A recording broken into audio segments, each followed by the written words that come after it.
untuk Indonesia Jaya. Mbak Meni, jahitannya udah selesai belum ya? Malah lupa toh ngobrol terus. Udah jadi Mbak dari kemarin kok. Dek Sri, tolong dijikok kita yang dulu. Oh, iya. Masak diri. Oh iya. Masih Ngobrol ya. Dari kemarin. Aduh. Monggo Mbak Dari. Mbak Menik, niki badhe nglunasi sik wingi nika. Allah, jenengane ku kaya karo sapa lho Mbak Dari iki? Anda selak lali je, kegawa ngimpi. Niki Dek, Matur nuwun nggih, Mbak. Nggih, Dari ya, Mbak. Nggih. Mbak apa kabar Mbak? Saya, Mbak. Nggih. Jadi nikah kok Mbak? Belum, masih ditunda. Oh. Lah kenapa ya Mbak? Ayo mau ditinggal pergi jauh, Mbak. LDR. Pokoknya LDR. LDR itu, Mbak, long distance relationship. Wah, kuwi artinya hubungan jarak jauh. Walah, lah mau ditinggal kemana Mbak? Emangnya lama kok? Ke Sulawesi, Mbak. Ya, minimal 6 bulan lah. Walah, ya enggak apa-apa toh Mbak. Mbaknya harus tetap sabar, ya. Tapi pada prinsipnya harus saling setia. Perasaan cinta itu jangan sampai hilang Mbak. Seperti saya Mbak. Saya itu sama suami itu jarak jauh. Tapi ya sampai sekarang enggak ada apa-apa tuh. Oh iya. Iya. Welo, do nongkrong. Wah. Mas. Apa kabar? Mas. Baik. Mas. Jari. Wah, Mas Jari. Sehat toh, Mas? Oh ya, saya sehat, pasti sehat. Alhamdulillah. Bengkel lancar. Laris deh. Oh iya dah. Tapi kok malah sama ini masnya lah. Istrinya mana ya? Istri toh yo. Lah, Ini itu belum jadi rabi. Ditunda. Tunda ini. Sakit hatiku, sakitnya hatiku. begitu toh. Iya. Oh ya Mas, ditunda. Tapi kok Dipendring. yo Itu orangnya di tempatnya Mbak Meni. gini loh Mas, saya kan kemarin sudah ngobrol di sana. Lah ya kok bisa ditunda itu piye Mas? Ini tuh mau ditinggal keluar Jawa. Mau dipisahkan ruang dan waktu sehingga membuat hatinya itu malah terkikis, sakit banget, Walah, tergopoh-gopoh. wah, sedih banget dong kalau kayak gitu caranya. Ya lumayan Mas. Ya hawer-hawer. Malah ya gimana lagi ya? Loh Mas, ya nggak bisa loh sampean bilang gimana lagi tuh nggak bisa. Soalnya ini tuh bukan kasus biasa, ini bahaya Mas. Bahaya. Itu bahaya. Nek misalnya sampai istrimu nggak sama kamu itu bahaya.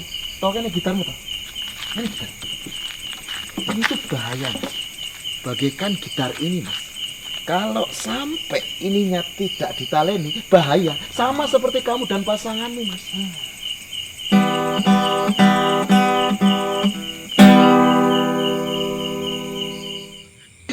Saya itu sama suami itu sekarang ini kan jarak jauh Mbak. Iya, suami saya kan kerjanya di Jawa Barat. Itu loh, itu temennya yang ternak ikan mas koi itu Mbak. Berarti pulangnya juga jarang ya, Mbak ya? Wah, jarang. 2-3 bulan kalau nggak salah. 2-3 bulan sekali baru pulang. Nah itu buat menjaga kerukunan itu gimana itu, Mbak? Ora apa-apa. Pisan-pisan nggih, Mbak. Punten nggih, Mbak. Tidak apa-apa. Yang penting kita sama pasangan itu saling percaya, saling jujur, dan sering-sering komunikasi. Ya saya sama suami itu sering telepon-teleponan Mbak, SMS-an. Jangan sampai putus. Karena sekarang kan alat komunikasi kan macam-macam, ya kan? Nah bahayanya lagi Mbak, kalau pasangan kita itu tidak terbuka. Maksudnya ya ada kegiatan tapi nggak pernah ada komunikasi. Ya memang hubungan jarak jauh itu berat, Mbak. Abot. Tapi ya harus gimana lagi? Keadaan kita ya memang yang membentuk seperti ini, Mbak. Nggak apa-apa lah. Lah, kowe iki ora nambah-nambahi ngono kuwi, ora meden-medeni. Orang temennya baru susah, baru pilih malah diweden-wedeni. Situ itu yang kolam berpengalaman, Mas. Lho iki. Lah yo, coba sampean pikirkan ketika berhubungan suami istri, sementara mereka terpisah ruang dan waktu, itu akan memungkinkan terjadi apa yang dinamakan perselingkuhan. Dah. Lah iya toh. Sek toh, lah dia tuh nggak tahu loh istrinya sama siapa, istrinya lagi ngapain, kan ya bahaya toh. Kamu itu jangan nambah-nambahi. Wis tak eling-eling ta. Aja meden-medeni. Yang namanya cinta, itu nek wis podo-podo seneng itu nggak bakal terjadi perselingkuhan. Ya. Tur meneh komunikasinya dijaga. Itu aman. Kamu itu malah meden-medeni. Lah iki untungnya urung duwe anak. Kalau udah punya anak itu malah wah, saya ruwet kayak ponakan saya itu, ruwet banget lah. Ruwet gimana tuh, Mas? Nah, jadi gini Mas, saya itu punya ponakan. Nah, bapaknya itu kerjanya di Jakarta. Lah ibunya kerja di Surabaya. Nah kan mereka berdua ngekos tuh, satu ngekos. Lah ya kan enggak ketemu. Anaknya dititipkan di sini. Lah ya malah ruwet toh. Maksudnya ruwet anaknya itu? Nah ini. Jadi kemarin kapan itu bapaknya main ke sini toh Mas. Terus bapaknya yo bapak coba untuk sama anaknya lah gitu. Tapi malah anaknya deketin bapaknya itu malah nangis. Kayak orang nggak kenal itu loh. Lah yo kan kasihan bapaknya yo kasihan anaknya juga toh. Bapak sendiri loh padahal. Iya. Malah yo kemarin juga itu ibunya datang tapi lain waktu gitu. Ibunya datang tapi kebalikannya anaknya seneng. Enggak sering bareng gitu Yo ketemunya? enggak, ibunya di tempat lain kok. Tapi ya ibunya ya bawa kado banyak gitulah, bingkisan-bingkisan. Ya wajar lah kalau Nah. ibunya bawa kado kan sebagai apa ya, hadiah lah, tombol kangen karena lama nggak ketemu terus dibawain sesuatu kan wajar nyenengin anak tuh Mas. Nah yo sebenarnya kalau biasa aja itu enggak apa-apa, tapi masalah jadi kebiasaan itu loh Mas. Jadi ibunya datang terus bawa kado. Kalau nggak bawa bingkisan atau yang lain tuh anaknya malah ngamuk-ngamuk. Jaluk gitu.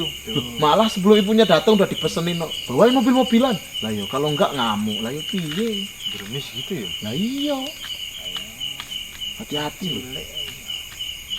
Nah, yang bermasalah itu sebenarnya anak saya, Mbak. Kalau ingat itu saya jadi sedih banget. Oh, lah pripun ini ku Mbak? Anak saya itu waktu itu kan saya titipkan ke tempat simbahnya dari pagi sampai sore. Ya kasihan banget anaknya itu. Kadang-kadang anak itu dimanjakan Mbak sama simbahnya. Itu yang saya jadi repot. Ya saya mau kasih tahu ini biar tahu kesalahannya apa, sama simbahnya juga nggak boleh. Jadi repot toh Mbak, mau protes gimana coba? Ya iya itu. Dan Mbak, jam 8 malam itu kan sebenarnya saya minta anak saya suruh tidur. Nah tapi sama simbahnya itu malah diajak nonton TV sampai malam toh. Kan jadi bingung tuh saya.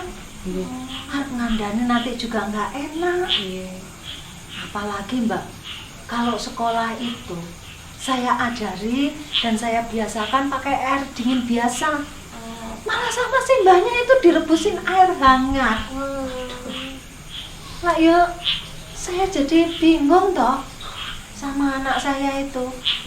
Nanti kalau saya bilangin, "Dek, belajar pakai air dingin." Malah simbahnya bilang, "Cak cilik ki aja diseneni." Ayo saya malah bingung toh Mbak. Di situ saya sedihnya di situ. Malah anaknya juga jadi bingung tuh Mbak itu. Iya. Sebetulnya mana yang boleh dan yang enggak itu loh. Nah, nanti ibunya bilang ini boleh, tapi simbahnya bilang enggak boleh. Simbahnya bilang boleh, ibunya bilang enggak boleh. Yang saatnya anaknya juga. Iya memang. Itu tuh namanya inkonsistensi pengasuhan pada anak. Jadi perbedaan pola pengasuhan terhadap anak.